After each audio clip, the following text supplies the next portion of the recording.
हाय दोस्तों, आज हम बात करेंगे पासपोर्ट को लेकर के बहुत बड़ा अपडेट्स।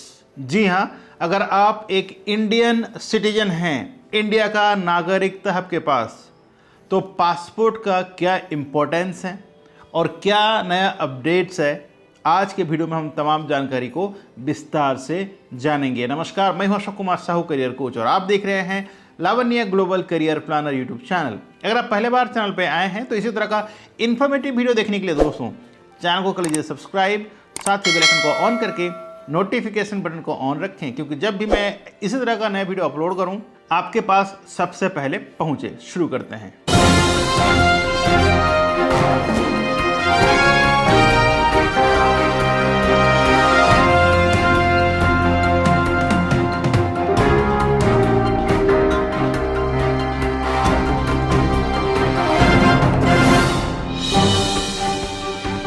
दोस्तों, पासपोर्ट सबसे पहले जानते हैं कि पासपोर्ट है क्या। तो दोस्तों, पासपोर्ट एक अहम दस्तावेज है सिटीजनशिप प्रूव करने के लिए। अगर आप इंडियन हैं और आप अगर विदेश जाते हैं और विदेश में आपको प्रूव करना है कि आप इंडियन हैं, तो आपके पास वैलिड पासपोर्ट होना चाहिए, तभी जाके आप अपने आप को इंडियन सिटीजन प्रूव कर सकते हैं। चाहे आप किसी भी सिटीजन हो, किसी भी कंट्री से हो, उसी कंट्री का आपका पासपोर्ट होना चाहिए। तो ये एक नेशनैलिटी दर्शाता है कि आप उस देश से हैं, उस देश का नागरिक हैं। ठीक है, अगर आप इंडियन हैं तो आपके पास पासपोर्ट होना चाहिए, और मेरे हिसाब से हर एक नागरिक के पास अपना पासपोर्ट होना चाहिए। अगर आपने अप्लाई नहीं किया है तो आपको अप्लाई कर लेना चाहिए और अपना पासपोर्ट अपने पास जरूर रखना चाहिए दोस्तों, क्योंकि ये एक बहुत बड़ा अहम दस्तावेज होता है। हालांकि पहले जब पासपोर्ट अप्लाई करते थे तो बहुत समय लग जाता था, लेकिन अब सरकार ने अच्छा नियम बना दिया है कि भैया आपको 5 से 7 दिन के अंदर भी आपको पासपोर्ट मिल सकता है। अब बात करें किसको अप्लाई करना चाहिए पासपोर्ट के लिए, तो हर एक वो नागरिक जो चाहता है कि वो कभी विदेश घूमने जाए या ना जाए, तब भी उनके पास अपना पासपोर्ट तो होना ही चाहिए, तो सबको अप्लाई करना चाहिए। बात करें कि पासपोर्ट का पेज कितना होना चाहिए दोस्तों, एक 30 पेज का आता है, एक 60 पेज का आता है। तो आपकी हिसाब से डिपेंड करता है कि आपका रिक्वायरमेंट क्या, आप कितना ट्रैवल कर रहे हैं। ठीक है, तो उस हिसाब से आप 30 या 60 पेज का बना सकते हैं। अब बात करते हैं कि पासपोर्ट कितने प्रकार के बनते हैं। तो देखिए, पासपोर्ट तो कई प्रकार के होते हैं। ठीक है, 4-5 प्रकार, वो मैं फ्यूचर में वीडियो लेके आऊँगा, लेकिन आज बता दूँ, एक ECR होता है, एक ECNR होता है। अगर आप 10th बिलो होते हैं और अगर आप 10th क्लास मतलब एजुकेशन अगर आपके पास 10th बिलो है, तो आपका जो पासपोर्ट है वो ECR बनता है, यानी इमिग्रेशन चेक रिक्वायर्ड।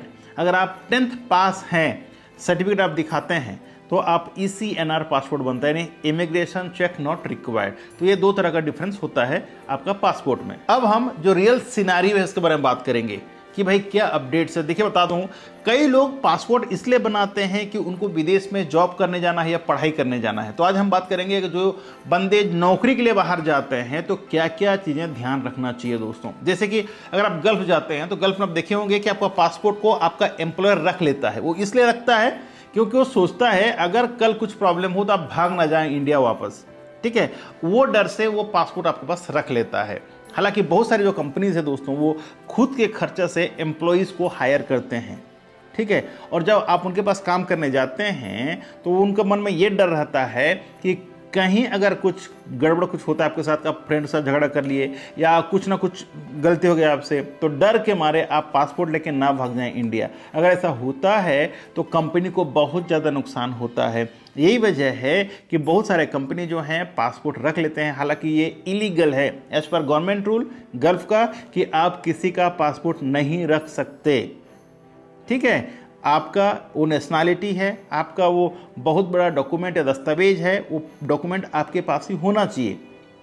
लेकिन करते क्या है कंपनीज, वही डर के मारे वो पासपोर्ट अपने पास रख लेते हैं, लेकिन आपको पासपोर्ट नहीं देना चाहिए। और जैसे मैं बात करता हूँ हॉस्पिटैलिटी टूरिज्म मैनेजमेंट का, तो होटल इंडस्ट्री में कोई भी ओनर या कंपनीज आपका पासपोर्ट लेके नहीं जाता। ज़्यादातर जो लेबर कैटेगरी के लोग होते हैं जो जाते हैं, उनका पासपोर्ट को रख लेते हैं। अब दोस्तों, अब अगला अपडेट के बारे में बात करते हैं। जैसे कि आप लोग सोचते हो कि मुझे यूरोप जाना है, UK जाना है, US जाना है, कनाडा जाना है, इस तरह का तमाम जो सपना होते हैं जाके वहाँ नौकरी करने का, तो उन लोगों के लिए बता दूँ, अगर आपके पास पासपोर्ट है और आपने ट्रैवल किया हुआ है 2-3 कंट्री का, ट्रैवल हिस्ट्री अगर आपका अच्छा है, तो आपका वीज़ा रिजेक्शन नहीं होता है।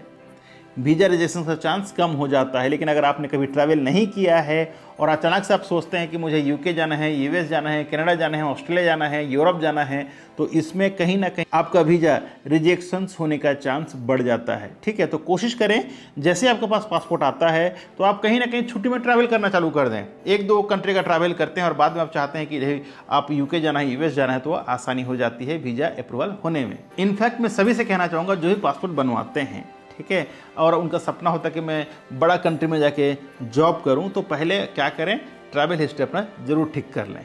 अब अगला अपडेट बताता हूं दोस्तों, पासपोर्ट में सरनेम को लेकर के। जी हाँ, सरनेम को लेकर के बहुत लोगों का मन में डाउट्स आ रहा था।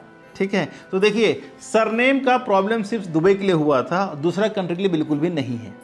ठीक है, तो जैसे ही आपका नाम सर्टिफिकेट में है, अगर उस तरह से नाम आता है पासपोर्ट में, तो कोई दिक्कत नहीं है, आप हर देश बिना किसी प्रॉब्लम को जा सकते हैं। अब बात करते हैं दोस्तों, सबसे बड़ी बात जो आपको ध्यान रखना है वो ये कि जैसे ही आपका पासपोर्ट बन के तैयार हो जाता है, आपके पास आ जाता है, आप क्या करें, तुरंत ही पासपोर्ट का पूरा पेज को स्कैन कर लें। स्कैन करके पीडीएफ बना के अपना ड्राइव में रख लें। क्यों? क्योंकि देखिए जैसे मैंने कहा कि आप गल्फ जाते हैं, गल्फ में अगर कोई ओनर आपका पासपोर्ट रख लिया और आपको घर जाना है या कहीं और दूसरा कंपनी में जॉब करना है, तो आपको चाहिए पासपोर्ट। तो जब आप कंपनी मांगता है, दूसरा कंपनी मांगता है कि आपको पासपोर्ट का डिटेल्स दिखाइए, आपका वीज़ा का डिटेल्स दिखाइए, तो पास कुछ रहता नहीं है। तो क्या करें, उसे स्कैन करके अपने पास ड्राइव में रखें ताकि आप दूसरा एम्प्लॉयर को दिखा सकें। और अगर आप चाहते हैं कि आपको घर वापस आना, का पासपोर्ट नहीं है, ठीक है, तो उस दौरान अगर एम्बेसी में जाकर आप रिक्वेस्ट करते हैं दोस्तों, तो वो 1 या 2 डे का वैलिडिटी का पासपोर्ट बना देते हैं दोस्तों, जिसके तहत आप अपने देश वापस आ सकते हैं और फिर यहाँ पर अप्लाई कर सकते हैं। ठीक है, अगर एक और सिनेरियो में बात करते हैं, अगर आपका पासपोर्ट कहीं खो गया, कहीं पर कुछ हो गया, कहीं पर डॉक्यूमेंट्स जल गया, कोई चोरी हो गया, तो क्या करेंगे आप? अगर आपके पास जेरोक्स नहीं है, स्कैन कॉपी नहीं है, तो आप क्या कर सकते हैं? कुछ नहीं। फिर आपको नया पासपोर्ट बनाने में बहुत ज़्यादा दिक्कत होती है। तो अगर आपके पास स्कैन कॉपी रहेगा, जेरोक्स रहेगा, तो आपको बहुत ज़्यादा आसानी होता है फिर से पासपोर्ट री इशू कराने के लिए। तो ठीक है दोस्तों, जिसके पास भी पासपोर्ट नया बनता है, मैं उन सबसे रिक्वेस्ट करूंगा कि भाई तुरंत आप अपना पासपोर्ट का स्कैन कॉपी कर लें और उसको पीडीएफ बना के या जैसे भी कर सकते हैं आप, ठीक है, ड्राइव में अपना रख लें, कहीं भी अपना सेव कर लें फाइल बना के। तो ये था दोस्तों तमाम अपडेट्स पासपोर्ट को लेकर के। बहुत लोगों का बहुत सारा डाउट्स था, तो मैंने शायद बहुत सारे लोगों का जो डाउट्स था वो क्लियर कर दिया आज की वीडियो के माध्यम से। अगर अब भी आपके मन में कोई दुविधा है पासपोर्ट को लेकर के, पासपोर्ट स्टेटस को लेकर के दोस्तों, तो आप नीचे कमेंट बॉक्स में कमेंट जरूर दीजिएगा और लिखिएगा जरूर कि आज का वीडियो आपको कैसे लगा। पासपोर्ट लेकर के अपना कमेंट्स जरूर बताइएगा। तो आज के लिए बस इतना ही, मिलते हैं इसी तरह का एक नए वीडियो में नया टॉपिक के साथ। तब तक के लिए आप रखें अपना ख्याल और मुझे दी इजाजत। Thank you so much. जय हिंद, जय भारत।